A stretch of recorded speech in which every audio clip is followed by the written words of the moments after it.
there, ladies and gentlemen, merchants and traders. My name is Jared, and with me is the president of something, Ian. Yeah, it's me. I'm the president Of something. of something. We will be your hosts for the episode. We are honored and grateful that you've joined us here at our table. Today, we're at the featured table, where we will be looking at Yokohama, designed by Hisashi Hayashi, artwork created by the Creation Studio, Adam P. McIver, and Ryo Nyamo.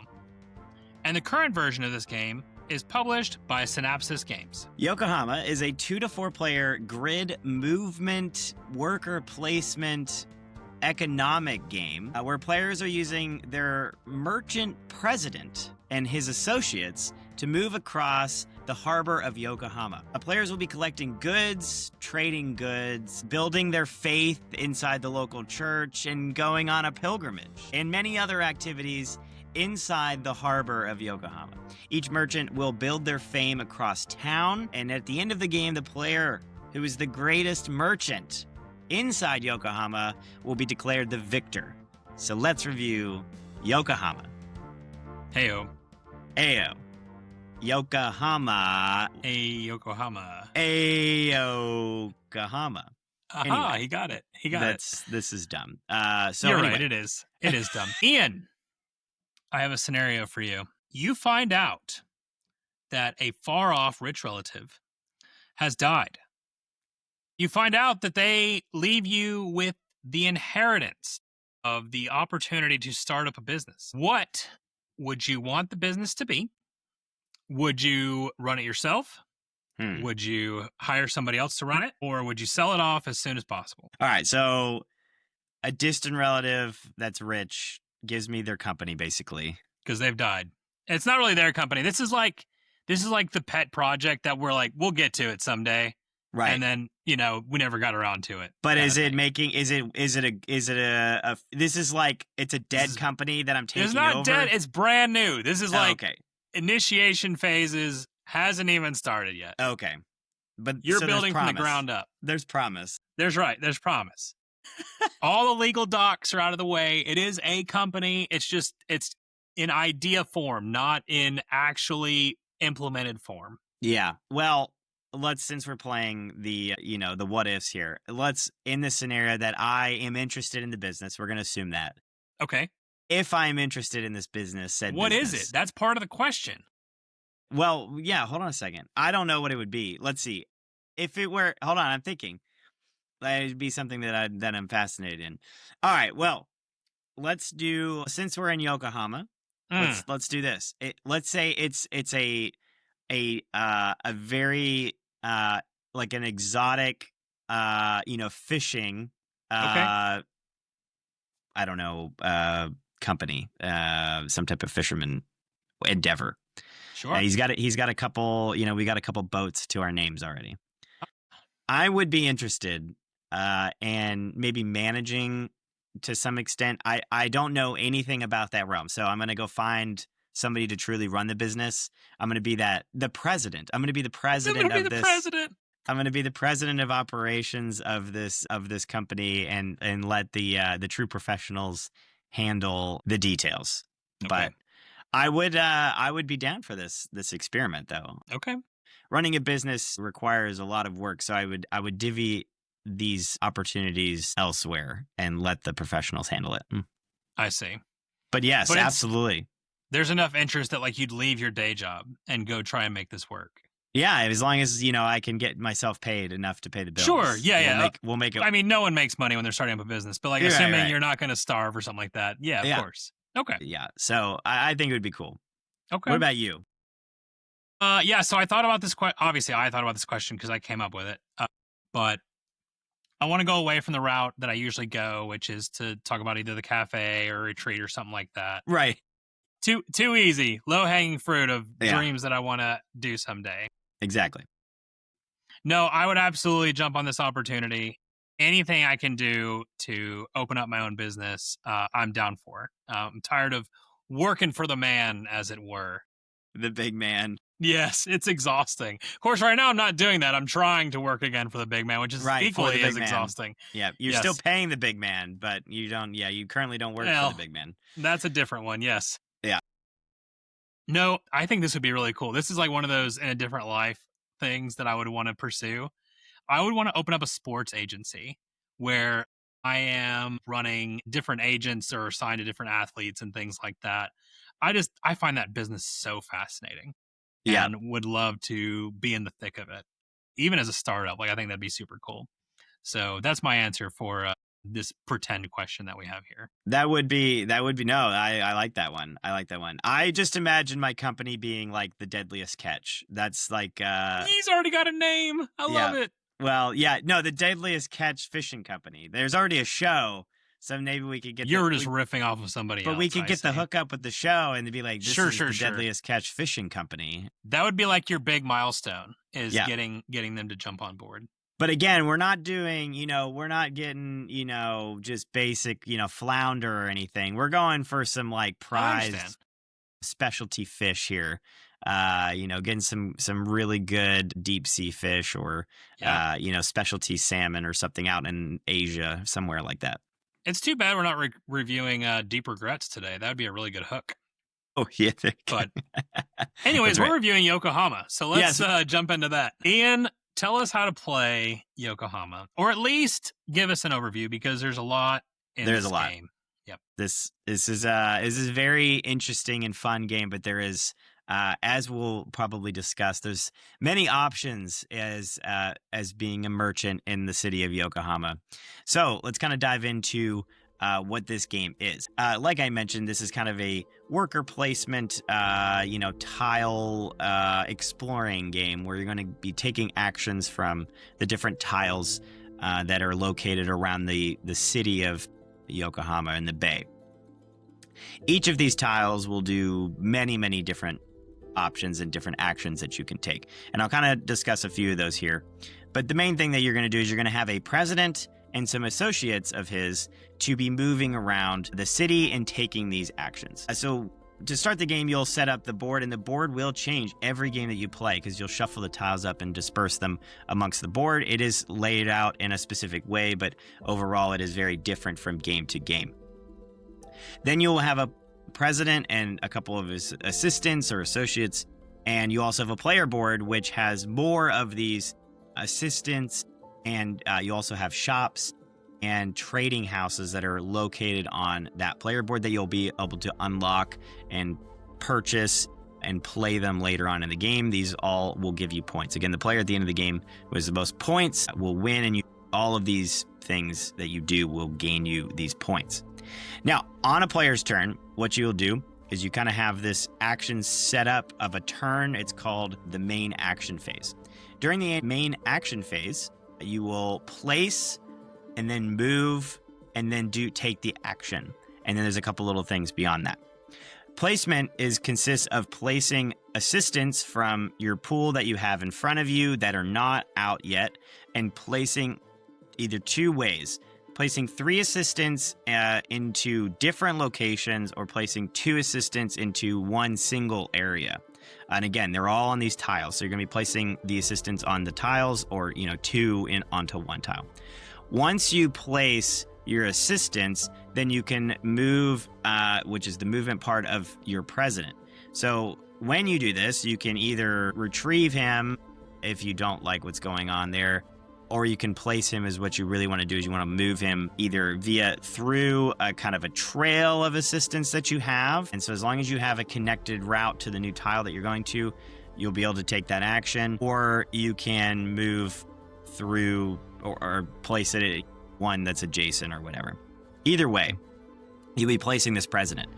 Now, once you place the president, you're going to add up your power. So the power is how many, basically how many player tokens you have on the player board. The president will count as 1, and then the assistants will count as 1 as well. But then you also add up any houses or the trading houses that you have, or shops that you have on that location. They all count as a power. And that determines how strong of an action you take on that tile. So obviously the stronger and the more people you have there, the stronger the action will be, which is going to give you more in return for taking that action and potentially scoring you even more points when doing those things. After you do all this and you take the action, you'll get a bonus if you had a 5 power. 5 power is the highest that you can have.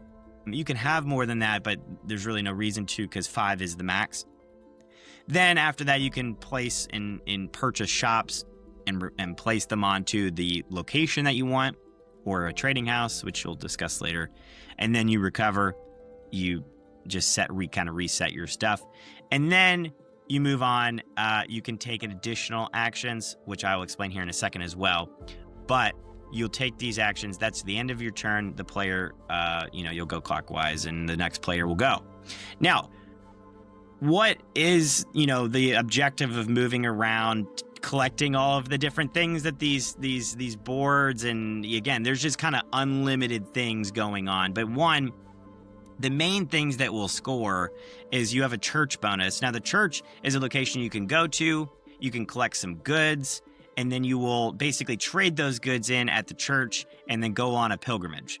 The more you do this, the more, higher strength that you have when doing these actions gets you more and more points. So that's one way you can do it, is you can, trade some goods and some of your assistants in and go on a pilgrimage and get yourself some points. Another thing you can do is go to the customs. Now, customs area is something that you will use. Mainly, you'll be collecting goods throughout the game, and you'll use these goods to trade them in and trade them through the customs area, and it's basically you're making trades at the dock with the oncoming things and basically selling off your goods and going through customs. And so when you do this throughout the game, you'll be able to ship off some very special goods, and this is what that customs board is. You're going to score really a ton of points via this board. Again, there's only limited spaces on these boards that I'm mentioning, but that's one way you can do it. And that's the major thing, is these really specialty goods. But throughout the game, you'll also be trading with the local merchants of your local, your just small goods that are, in the game. I think there's tea leaves, there's bronze, there's silk, stuff like that throughout the game. You're going to be trading to gain points, to gain these really specialty goods and things like that. Another location that you can go to, or that a board that is very prominent, is the technology bonus. So you can go to these locations and purchase technology. These technology can either give you points at the end of the game, they can give you really special powers throughout the game that you no longer have to follow that track that I mentioned when moving your present. You can just go wherever, because you have tunnels or the bus. I'm not sure exactly what it gives you, but it's something that allows you to break the rules a little bit. There's also a little bit of scoring via the country bonus. The country bonus is very interesting, that each of these cards, either selling with local merchants or going to specific locations, purchasing special technologies, they all have specific countries on them. You have Great Britain, you have France, you have the Netherlands, you have US. When collecting these cards, as long as you have, at the end of the game, there's 5 different ones. If you have all 5, you're going to score 12 extra points. But on top of that is when you collect 2 of the same nationality of a card, you're going to gain the ability to gain this spy. And so that's the mention that I mentioned that a little bit earlier. When taking actions, is you can get a bonus action.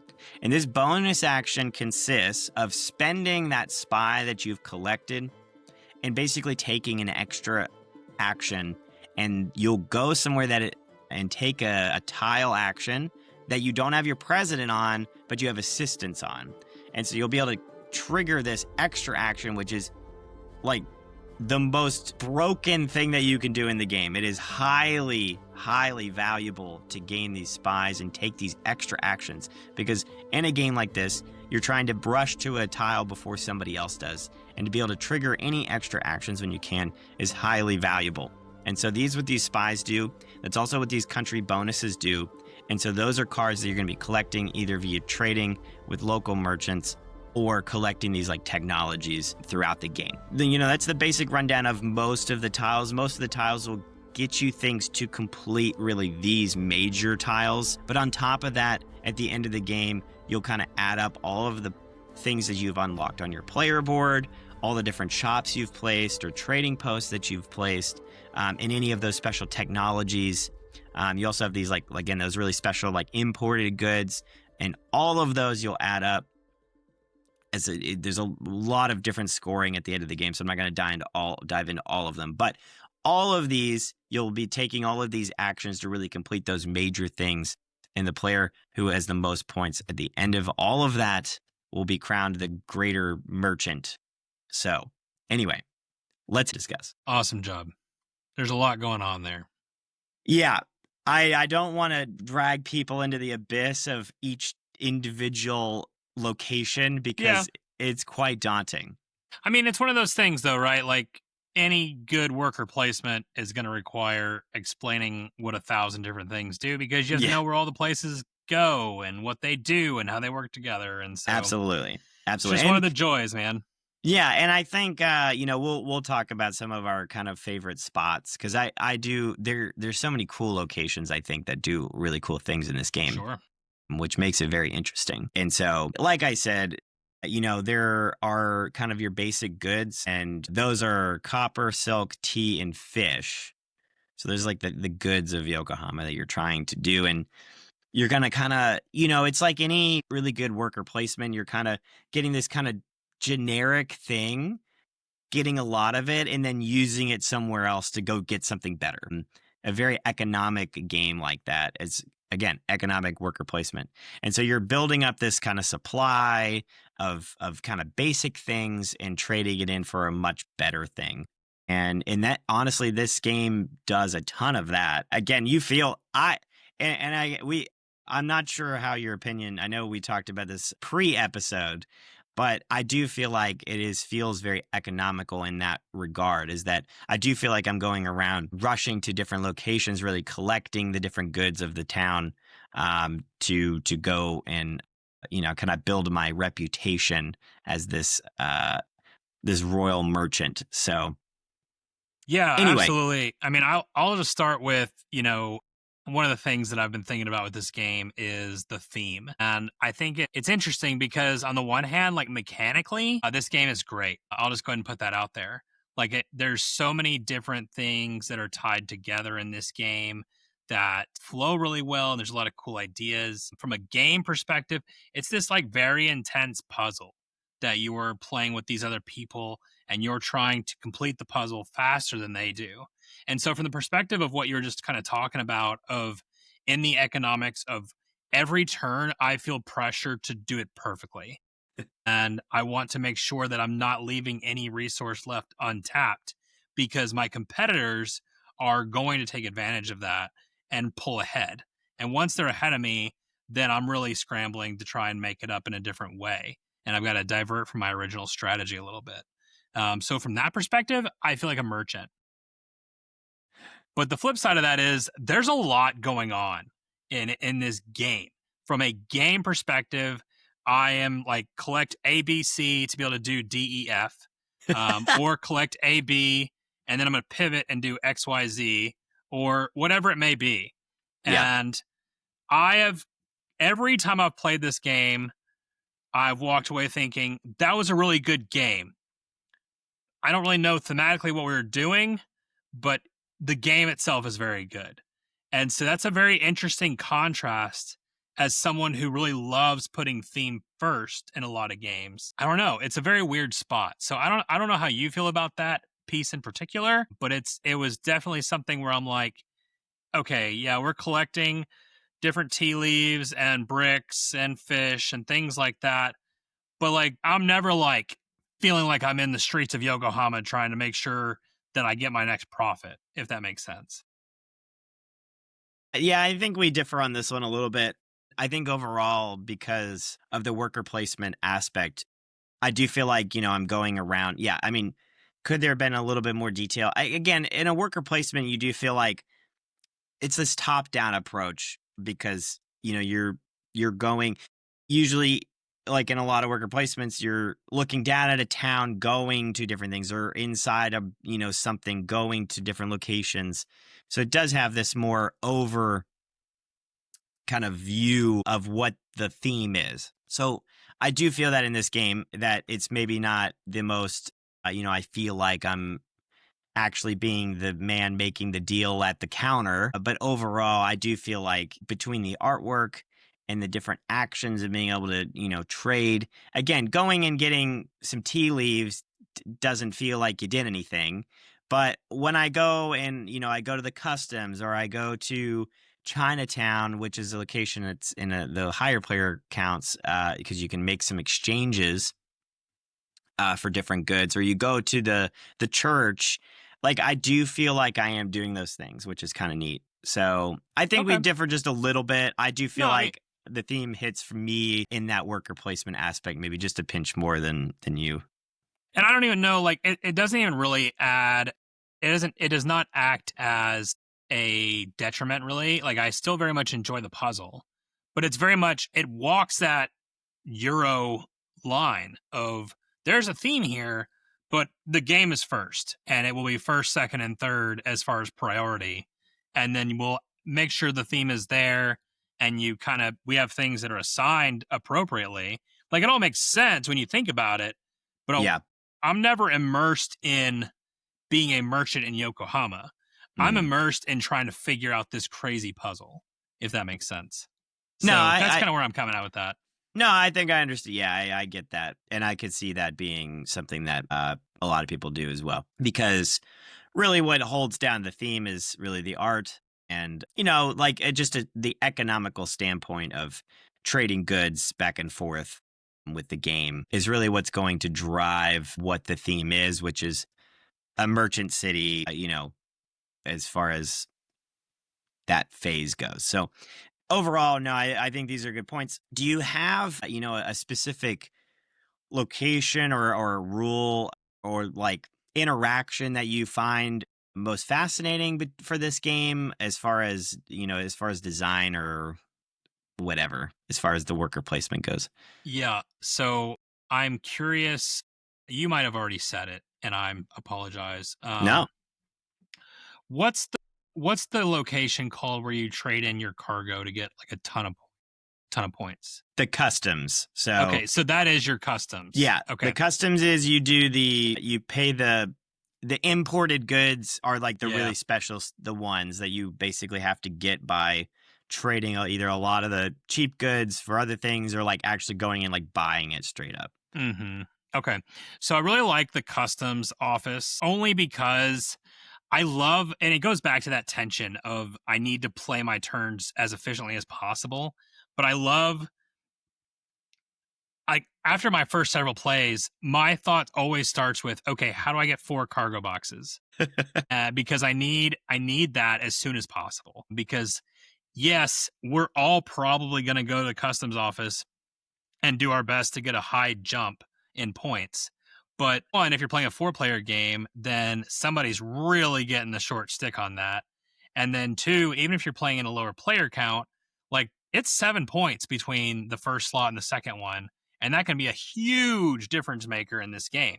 And so Absolutely. it's almost this thing that just sits there for like 2/3 of the game, but you're like slowly chipping away at it. You're going to drop off an assistant, and you're like, no one worry about that. That we're not doing anything with that. It's not a big deal, but it is a big deal. And so there's just there. I love that tension of this place that doesn't like it means almost nothing. Like you could go there early, I suppose, and like just kind of nickel and dime it. That's not how I like to play it.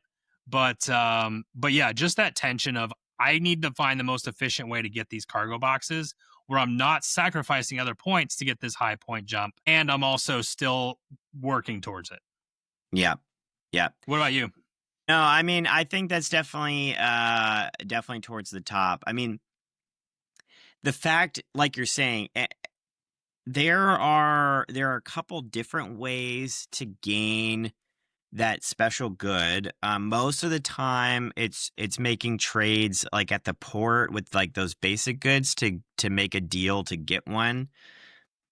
There are other ways to get Well, them as no, like well. that's always random, right? Like that could be anywhere as far as some of those things go. But I know what you're talking about with the exchanging The out. car, yeah, the But there's cards, the different good, bonuses that yeah, will be different from place to place each game, and that could also kind of determine ways of getting it as exactly. well. Exactly. And that's that. So I think overall, I agree. That's one of my favorite aspects of the game. But I think the one thing that I also love that kind of ties into how to get those goods to trade. I love the fact that they have an employment agency. That's the Yeah. tile that it's called. And so one, what you'll do is you'll take your president, you'll go there, and then you'll basically be able to unlock like a certain amount. So, one, two, three, or four unlocked of either on, because you have that board in front of you that has all the extra assistance that you haven't used yet, your trading houses and then shops. And so you get like 4 points of unlock to either, and you do have to purchase the shops and the trading posts. So you have to have coins to pay for those. The assistants are free.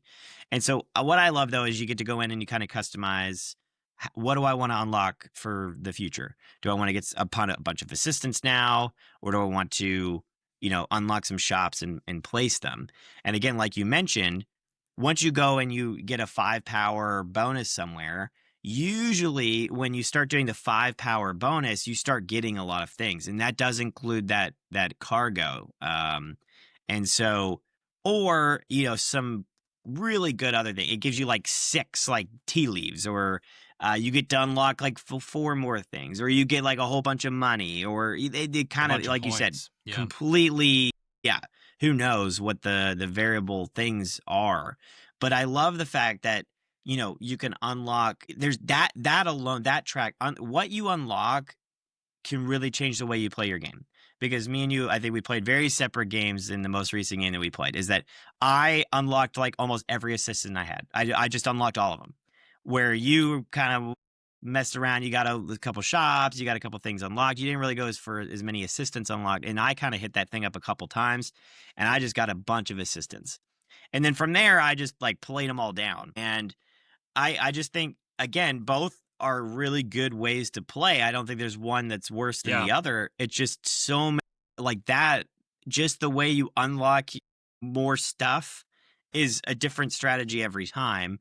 And then how do you apply those things? How do you use your assistants? If you have a bunch of them, do you start just spreading them out and then you can take like 5 power actions back to back to back? Or do you just slowly take just some really like middle ground actions, like, 3 or 4 power? Don't really care about the 5 power stuff. So all of these ways that you use and unlock the things in front of you allow you to take these really strong actions. And I think it just unlocks so much potential, no pun intended, but it just overall, it gives you just so much to do. Like you've mentioned prior, like there is so much to do in this game. There's so many different actions that you will be taking throughout the game. Some are more necessary than others, and some are optional. Like I didn't go to the church the first game I ever played, but in the second game, or in the most recent game, I went to the church a little bit more frequently. And so that's one way to score points, which, we might have a critique of the church at some point. I'm not really sure, but, either way, not as the church as a whole, but the church in this game. Oh, okay. Maybe we do have a critique. We could have all kinds of critiques depending on what kind of church we're talking about. That's right. But anyway, I just love this, like the combination, like you mentioned. There's just so much to do, and it's really neat. Yeah. So, and I think this is going to get to what you said was one of your favorite things in the game. So the actions don't change from game to game. Underneath each action is the bonus tiles that go underneath each action for when you get either a 4 or a 5 power plus, to be able to build those different buildings that you have, and you can claim various bonuses. And the fact that those are modular and they change from game to game, I think is an incredible decision, because it really changes how you value each action, and it gives a freshness to the game. Because once you've kind of got a worker placement down, like you can kind of get in a rhythm of the things that you like to do, but this really changes up that strategy. Yeah, it does. Like, because you can't, if let's say you're going for, you're trying to really push for that cargo early. Well, if the locations change every round, some of it's going to be like, oh, you have to go to the church a couple times to get the thing, or you have to collect a lot of goods, but you're not really trading them. Then that's going to be different. Where the next game is, you need to trade a bunch to be able to get get, or you need to go purchase a bunch of, contracts or whatever they're called. Basically, it's like requests cards, basically, from the port of what goods they want. Mm-hmm. But, again, like you said, those tiles are moving every game. And so you never know what those tiles will be. And there's actually extra too. So you play with a bunch, but there's also there's like 5 or 6 that you don't see in the game. So on top of the moving everywhere, you don't even see the same ones every game. That's right. So all of these are really helpful in creating like a very great variety of play. Replayability factor here is huge. And then on top of that, you just have so many options in strategy that change from game to game. For sure. I think for me, one of my favorite mechanics is this way of moving and the way you interact with the other players as you're moving. Because when you talk about placing down your assistants, and then eventually you're going to have to play your president somewhere along that track of your assistants. And then there's limitations as far as where your president can go without paying other players, and then you're beholden to making sure that you trigger whatever your president's on. So you've got to think about, you can't just think about this turn. You got to think 2 and 3 turns ahead. What am I working towards? And your opponents are also thinking about that as well, and thinking about ways to be able to get in your way. I just think it's a really neat aspect of worker placement, where you're not just worrying about, are they taking my stuff? That absolutely happens. But what are they doing a few turns down the road to try and block my stuff or take my stuff or whatever it may be? Yeah. And, we had multiple times while playing this game of trying to beat each other to a location.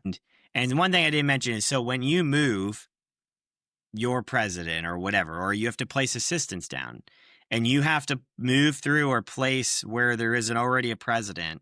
Well, you can't place your president in a location that already has a president. But when you have to place or move through an area that has a president, you have to pay them. And you have to pay them $1 or a coin or whatever. No, it's a yen. A yen. We're not in America, Ian. You pay them one of your coins, and you pay them 1 yen. Anyway, that's a lot in this game, because money in this game is rare. It is hard to find, and if not, you have to spend a lot of time getting it, and so it becomes challenging. And so, like you mentioned, you have to move through this track of your guys, and let's say your opponent's in the way. Well, that's now I have to pay them on top of all it becomes quite challenging. Well, it's not just money, right? Every resource is super tight. Yes. Yeah. You become very limited. And again, you can always go get what you want. It just depends on how much time do you want to allocate to do that. There is nothing in this game that is, impossible to gain. Even, the more rare resource that is basic is the copper. You can get it easily by spending time to do it. But it feels so bad to do it, Ian. You're committing so much time, and it's a lot. Yeah, there's really an efficiency to this game that's very intelligent. Yeah. No, it is. And that's what's exciting about playing a game like this over and over again, is you kind of get better at finding the pathways to specific things. And again, a pathway in one game might be different in another game. And so there is this kind of exciting discovery within the game of what is this board layout allow me to do differently than prior layouts. So all of these honestly are fantastic. I love the way that it plays. And so I guess I do want to mention something that kind of bothers me a little bit within these tokens, within these tiles, if you're okay with me moving to that. Yeah, this is very unexpected as your favorite game of 2025. I didn't think there'd be any critiques. So please, I'm all ears. There's a slight one. So like we mentioned, there's the customs, which is a fantastic way to gain a ton of points. Sure. The one that I find a little bit more frustrating is the church and the faith pilgrimage thing. I think it's quite expensive for what the return is on that specific tile. And interesting. And I find it it's just a lot for a little. And the way I say that is, so your imported goods, if you go to customs, you can get 22 max points and then 15 and 16 points. The max amount of points you can get on the faith track are 14. Yeah. Yeah. But don't shortchange the other part of it. There is an end game bonus for both of them. No. I'm talking about the ability to put 3 of your assistants back onto the board and move them around. That's huge. No, I know exactly. So when you do the pilgrimage, that's why it's called a pilgrimage, is you take these assistants and you place them elsewhere, which is a big deal because normally when you go somewhere, and I don't think I mentioned this earlier, is when you take the action of the president, you take your assistants back into your like pool. It creates the kind of chain effect of being able to always place as more assistants down. Yes, no, that is a valuable tool. Absolutely. And so that is something that I haven't taken a huge advantage of. What I would say in this regard is that I don't, maybe I could be wrong, but in the games we played, maybe it was also like the things underneath the tile just didn't really work with it. It felt quite expensive because you have to trade individual goods of different types. So you can't have like 7 tea leaves. You need to have 1 of each type. And the more you have, it gives you a higher strength. And you can also trade the special cargo as well to do these. It just feels really expensive. You have to spend 1 of each and then spend your pilgrims or spend your assistants to become pilgrims and get the points. But then at the end of the game, it also doesn't give you as many points. It's only 6 points instead of 8 and 3 instead of 4 instead of, trading with customs. So you're getting overall reduction in value, in my opinion. Plus you have to spend a bunch of goods that you really need. That's I think maybe the main issue I have is that it's not just spending 1 type because you spend the cargo to go to the customs. That's just 1 type. Now it requires a lot to get those. I was going to say. But when you go to these other spots to get the really high value points, you have to spend maybe a cargo or a copper or these kind of really valuable goods. It's not just spend like a bunch of cheap. You also have to spend a lot of things if you want to get those high points. And so that's the one thing is like I'm also spending a bunch of goods, different ones, and then I'm not getting as many points. So in the games we've played, I've just not felt like it was something I should just go all into. It is something that I've taken actions once or twice to get, those high value points just once, but it's not something I'm not selling out for the church. And that sounds bad, but that's not what I'm doing in this game. I think it's more of just another way to score. I would love to see somebody, maybe I need to play another game and just commit to it and see. I don't know. You can just watch me play and see how good it goes. You didn't play very well that one game. So That's the one you went for the church? No, that's Garbo. See, okay, here's the thing. I think the way that we play, the church definitely has its place. And if you don't go all out and get a bajillion minions like you like to do, then you can really feel the value of being able to move those extra assistants around. That's a good point. And so you're investing time getting all of your little dudes. And I'm like, no, we're just going to recycle the dudes we got. And so I think that's the difference in why I value it a little bit more than that's what we call going on a pilgrimage. That's right. Recycling. We're recycling. I mean, Again, this is a minor critique. Again, yes, it was my favorite game from last year. So it's more of a strategic thing that I don't feel the power as strong as a strategy as the other options, but it doesn't mean that it doesn't have value because I've used it. I mean, I've gotten points from it. Absolutely. No, that makes sense. So, yeah, I'm more disappointed that, and maybe that's it. It's that like, it's only worth 6 and then the customs is worth 8. Like why are they different? Yeah. Because they're both end game scoring ones. So like, I think, I don't know, man. Like the more I think about it, if everybody at the table knows what they're doing, getting 4 cargo should be really hard. That should not be an easy thing to do. That's fair. Like, I think you have to seriously commit to it once everybody knows what they're doing. Yeah. I mean, the main way I was getting the cargo is via the port trades. So I'd always I understand. Go and pick like 3 or 4 of them and get them in my hand as quickly as I can and then just start, fulfilling the orders. So, but yeah, I mean, to find the 4th though, sometimes you do have to find it on the board somewhere. And if you have a board of a table of experienced players, they might be like, okay, you can't have those cards and that. I'm going to go get that. So, Right. That's fair. So I've expressed already a little bit of my critique about the theme. I mean, it's a Euro, so like take it for what it is, you know. It's just what it is. Like it's fine.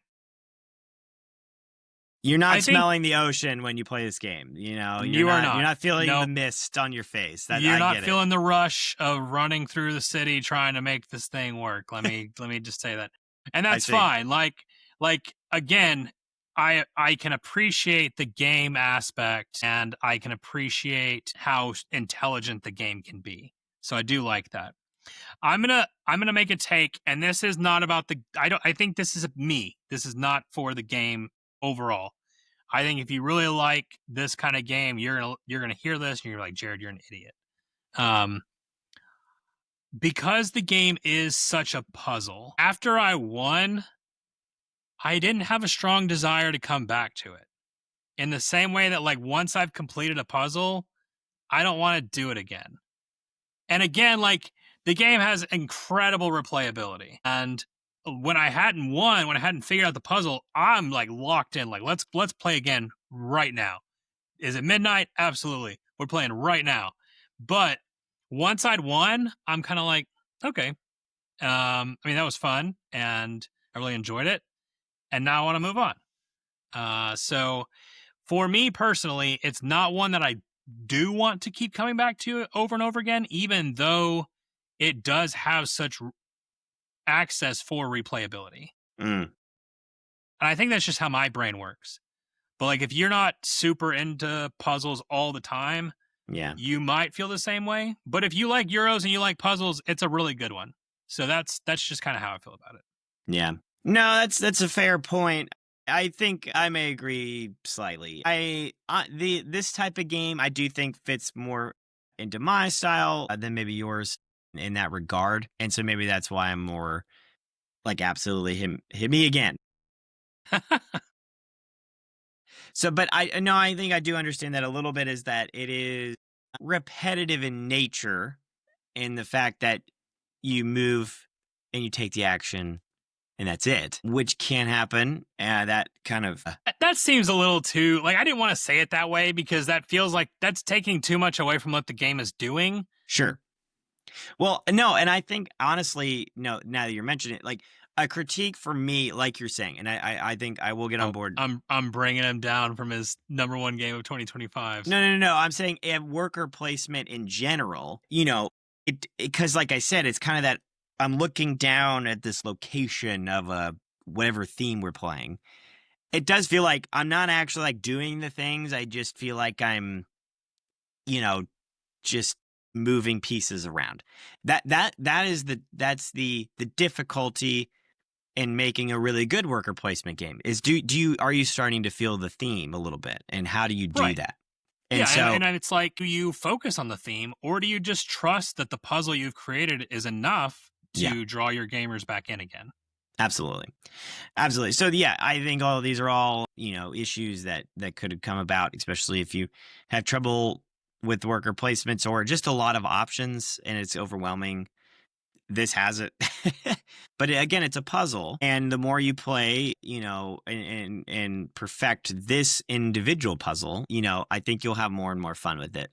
And I do think it's going to unlock new options for you. And because now, I mean, I've played it a bunch of times now, and now I'm like, okay, well, I've tried it this way, I've tried it that way. And now, like, I know next time I'm going to kind of push for the church option and kind of see what that looks like, because I haven't explored that a ton. And so I'm kind of excited to try a new way to play, or there's a couple different routes that I could adventure into. And so again, I think, like you said, I think some people might find that boring. They're like, okay, well, I played it, I know what the actions do, I'm not super excited about it.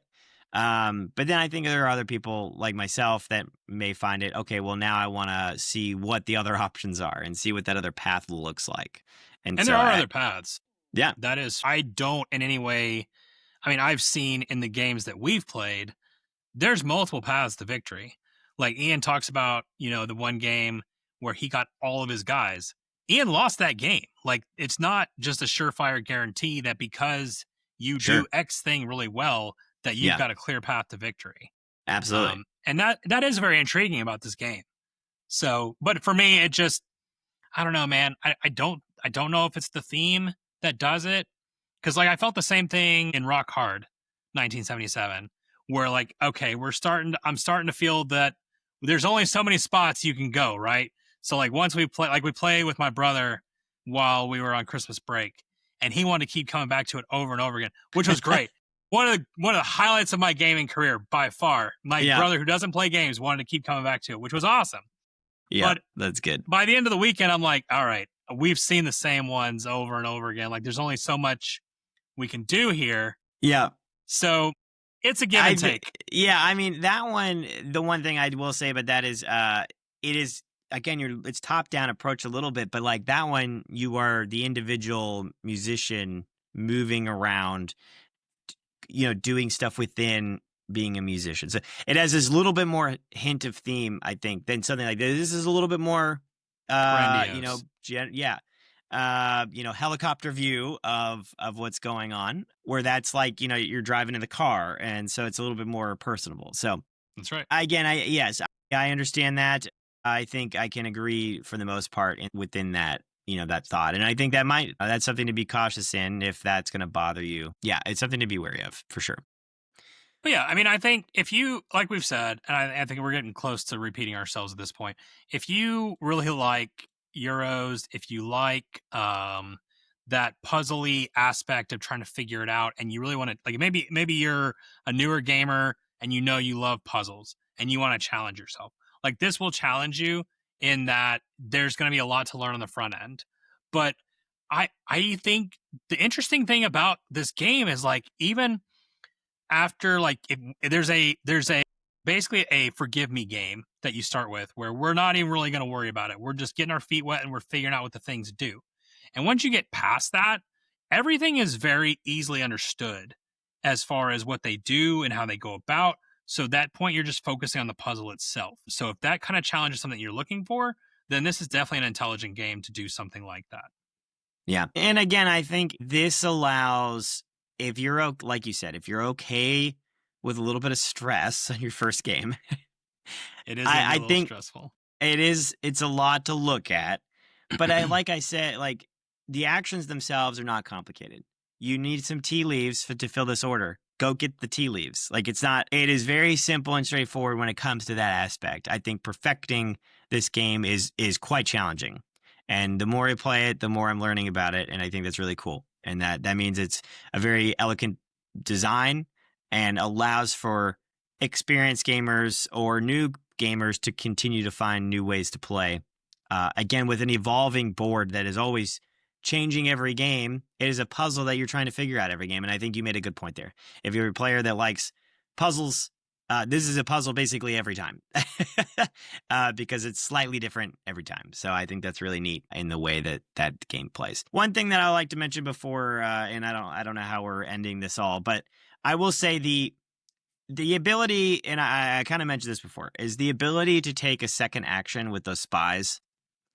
It cool. Really changes this game for me. And that is something that allows you to do something that you normally can't do. And also the technologies allow you to do that as well, which is really cool. But again, that is a very just minor thing that could really throw, a wreck into your opponent's plans. If you're like, oh, shoot, they're going to take another action and snatch that from underneath my toes. And so I think that's a really neat twist that does add a little, just that extra variety for me, because normally, you move your guys, take an action, move your guys, take an action.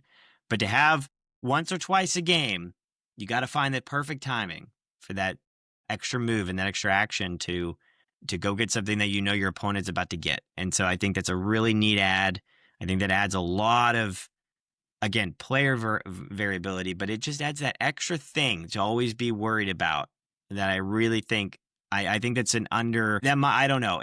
It seems like such a minor thing, but for me, the more I think about that specific thing really pushes this to another level for me, because I'm like, I really want to get the ability to take that action, and I need to be watching myself and my opponents at all times to make sure that they're not going to snatch something out from underneath me. And so that adds that one extra piece of tension, like you mentioned, that I really like. I love the tension of being able to constantly be observing what my opponents are doing. And I think, again, that tension in a game for me is really, I love that tension in a game. And so all of that really welcomes that tension, and I welcome it. It's good. Sure. I mean, having ways of getting extra actions is pretty normal with worker placements and things like that. I do like the uniqueness of how you get the extra action, of having to collect certain amounts of flag icons through the tech and the trade cards and things like that. They're having to do that adds an extra element of, well, do I take this one or do I take that one? Because if I take that one, I get the spy. And if I take this one, it's more of what I want. Yeah. So it's adding compromise. that, I'm always about adding that tension. Like, I think that really increases a game's value. Yeah. So that to me is really neat. And I do like that. Yeah. They're the goods. They're like the orders. They're good orders, basically. That's right. Yep. So, but in a way though, it is quite annoying when you're like looking for a specific icon and you can't find it. So there is that aspect as well. But like overall, I think it's a good little ad that really adds some good variety. So sure. All right, man. Well, that's all I got. We're up on an hour. Do you got anything else? No. And again, if you like worker placement, if you like the ability to kind of figure out a puzzle as you're playing it, variable actions, like unlimited actions and combinations of ways to win. If you like any of those, this is a game for you for sure. Like this has it all, just in full blown aspect of worker placement and economic game. So it has a little bit of everything. We talked about that, Jared. We've mentioned like aspects, but like this game does have a little bit of everything on like, fulfilling some orders or doing, different weird things with your people. And just you kind of have a lot of different things going on in the game. And I think that's really cool. Yeah, no, I mean, it is. I think it's really good as far as bringing all the pieces together. There's some games that they'll try and add an element and you're like, we didn't need that. Like, we could have cut this and it still would have been a good game. Like, but no, I really agree with you that it does bring those in a very elegant way. Yeah. Yeah. Yep. I don't have anything else. It was on it was at the top of my list for last year. So I very much enjoy this one. Yep. And if you haven't yet seen it, go check out the rest of his list in Ian's 2025 Games of the Year. So with that, if you have feedback or want to give us your thoughts on the game, we would love to hear from you. Links to our socials and things like that are in the description. If you don't like socials, I totally get it. Check out our website at thegametablepodcast.com. Shoot us an email at thegametablepodcast@gmail.com or find us on Board Game Geek. All those links are also in the description.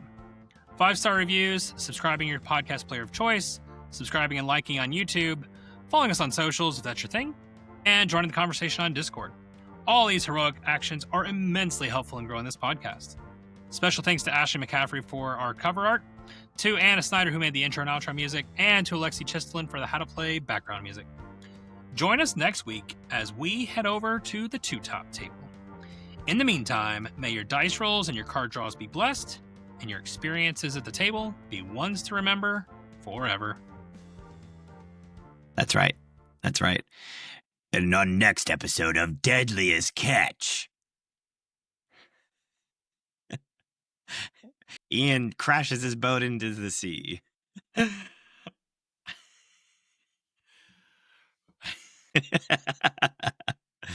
Ian got lost at sea. That's what happened. Yep.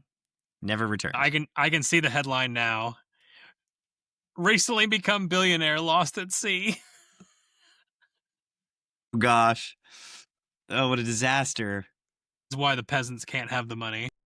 My gosh. Yeah, it's going to be the new thing. The new gate. Not Ocean Gate. Gosh. Catch Gate. We'll stop the recording now.